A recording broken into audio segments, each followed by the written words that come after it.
বৈষম্য বিরোধী আন্দোলনে ছাত্র জনতার অভ্যুত্থানের মুখে প্রধানমন্ত্রীর পদ থেকে পদত্যাগ করেন বাংলাদেশের প্রধানমন্ত্রী শেখ হাসিনা। পদত্যাগের পর দেশ ছেড়ে ভারতে আশ্রয় নেন তিনি। এরপর ভারতীয় ভিসা প্রক্রিয়া সম্পূর্ণ চালু না হওয়ায় কলকাতায় বাংলাদেশি পর্যটক প্রায় নেই বললেই চলে। ফলে ক্ষতির মুখে পড়েছেন পর্যটন এলাকার ব্যবসায়ীরা।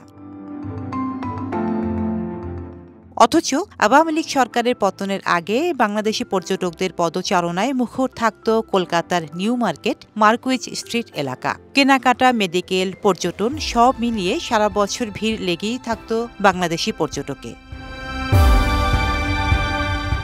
কিন্তু ভারতীয় হাইকমিশন বাংলাদেশে ভিসা দেওয়া ব্যবস্থা এখনও সম্পূর্ণ চালু করেননি। ফলে যাদের ভিসা আগেই ছিল তারাই কেবল ভারতে যাওয়ার অনুমতি পাচ্ছেন। নিউ মার্কেটের জামাকাপড়ের দোকান বলুন বা অন্যান্য সামগ্রী, এসবের বড় ক্রেতা বাংলাদেশের মানুষ।